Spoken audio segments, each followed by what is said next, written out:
High বন্ধুরা, moons কুকিংয়ে সবাইকে অনেক অনেক স্বাগত জানিয়ে আমি চলে এসেছি নতুন একটি রেসিপি নিয়ে। তো আমি চলে এসেছি আজ রসবড়া রেসিপি নিয়ে। খুব অল্প উপকরণ দিয়ে বানাবো আর খুব তাড়াতাড়ি কিন্তু ঝটপট হয়ে যায়, খেতে কিন্তু দুর্দান্ত স্বাদের হয়। তোমরা প্লিজ স্কিপ করো না, পুরো ভিডিওটা দেখতে থাকো। আর আশা করি আজকে ভিডিওটা তোমাদের ভালো লাগবে। আর আমার ভিডিও মানে ছোট্ট ভিডিও, তাই আমি চাইবো তোমরা স্কিপ করো না, পুরো ভিডিওটা দেখতে থাকো। এখানে আমার রসবড়া বানাতে এখানে বিউলির ডাল নিয়েছি 400 মতো। তো আমি এটাকে ভিজিয়ে দেবো। তারপর কী কী উপকরণ লাগে সব তোমাদের দেখিয়ে দেবো।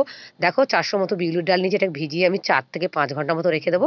আর একটু আতপ চাল নিয়েছি, মোটামুটি 1.5 থেকে 200 মতো আতপ চাল।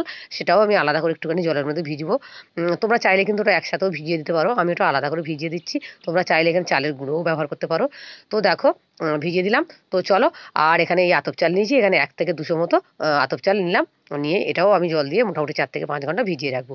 দুটো দুটো জিনিস, ডাল আর চালটা ভিজবে 4 থেকে 5 ঘন্টা মতো। তারপর ফিরে আসি। তো দেখো এখানে হয়ে গেছে 4 ঘন্টা। তো দেখো ডালটা খুব ভালোভাবে ভিজে গেছে, চালটাও খুব ভালোভাবে টুপে গেছে। তো দুটোকে ভালো করে ধুয়ে পরিষ্কার করে নিয়ে চলে আসলাম। এখানে মিক্সার গ্রাইন্ডার নিয়েছি, মিক্সার গ্রাইন্ডারে অল্প অল্প জল দিয়ে ডালটাকে পেস্ট করে নেবো। দেখতেই পাচ্ছ, আর এই ডালটা কিন্তু মেশিনে খুব জড়াই বন্ধুরা, তাই যতটা জল লাগবে ততটা তোমরা দিয়ে কিন্তু আর ওর সাথে কিন্তু আতপ চালও কিছু কিছু দিতে হবে, ডালের সাথে দিয়ে মিক্স করে নিতে হবে। তো দেখতেই পাচ্ছ, বেশি যেন জল না হয়ে যায়, তাহলে কিন্তু পাতলা হয়ে যাবে। তো দেখতেই পাচ্ছ এরকম স্মুথ একটা ব্যাটার আমি তৈরি করে নিচ্ছি। তো চলো, এটাও হয়ে গেছে। তো চলো একসাথে আমি ঢেলে নিই গামলাতে। নিয়ে তোমাদের দেখাই যে কী কী উপকরণ লাগছে এখানে। খেতে কিন্তু খুবই টেস্টি হয়, তাই বলছি তোমরা ভিডিওটা স্কিপ করো না, পুরো ভিডিওটা দেখতে থাকো। আশা করি আজকে ভিডিও তোমাদের ভালো লাগবে।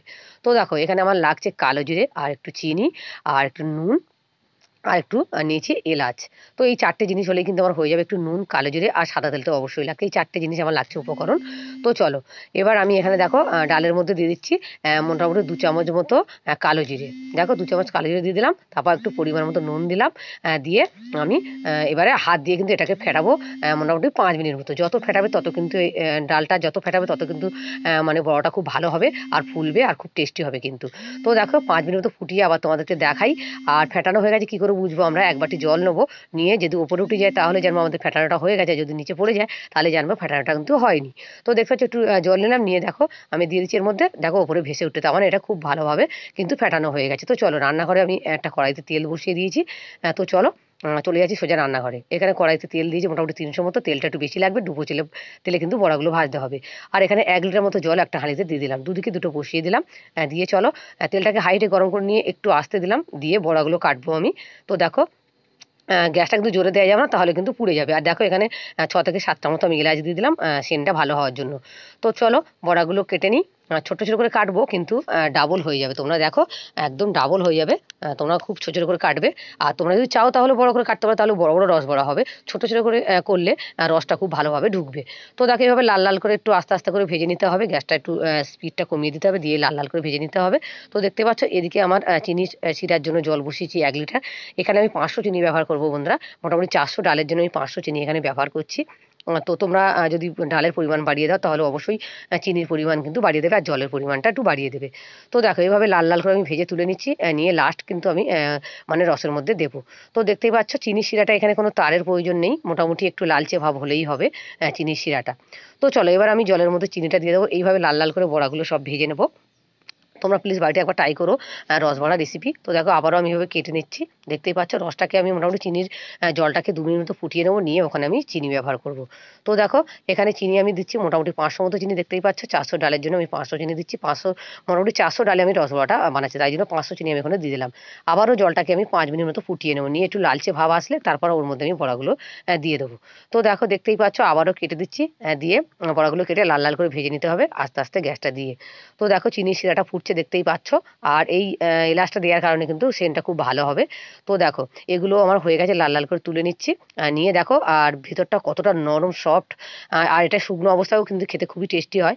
তো দেখো তোমাদের কেটে একটা দেখাবো আমি বড়াটা কতটা সফট হয়েছে, আর ভিতরটা খুব মানে সফট হয়েছে। তো দেখো আর জালি দেওয়ার মতো হয়েছে। দেখো তোমাদের দেখাচ্ছি, এরকম শুকনো অবস্থাটা কেটে দেখালাম। দেখতে পাচ্ছ কতটা সুন্দর হয়েছে। এটা কিন্তু ডাল ফেটানোর জন্য কিন্তু এটা হয়েছে, তাই তোমরা যত পারো ডালটা ফেটাবে কিন্তু। তো দেখো মিনিমাম 5 মিনিট অবশ্যই ফেটাবে তোমরা ডালটাকে। তো চলো হয়ে গেছে। এবার আমি চিনি শিরাতে দিয়ে মোটামুটি তোমরা আধ ঘন্টা পরে কিন্তু খাওয়ার চেষ্টা করবে। আমি তোমাদের 10 মিনিট পরে দেখাবো যে রসটা কতটা ঢুকলো।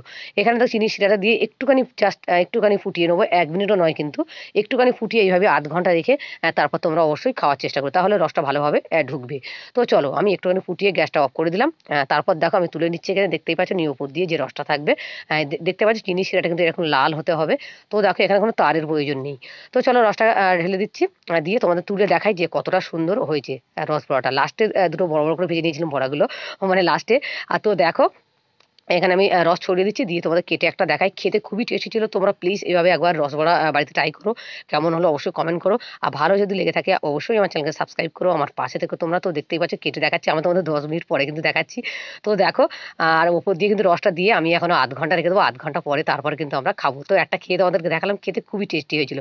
তো চলো আজকে আমার রসবড়া রেসিপিটি আমি এখানেই শেষ করছি। ফিরে আসছি অন্য কোনো ভিডিওতে অন্য কোনো রেসিপি নিয়ে। ততক্ষণ সবাই ভালো থাকবে, সবাইকে ভালো রাখবে, অবশ্যই সাবধানে থাকবে। তো চলো আজকের মতো আমি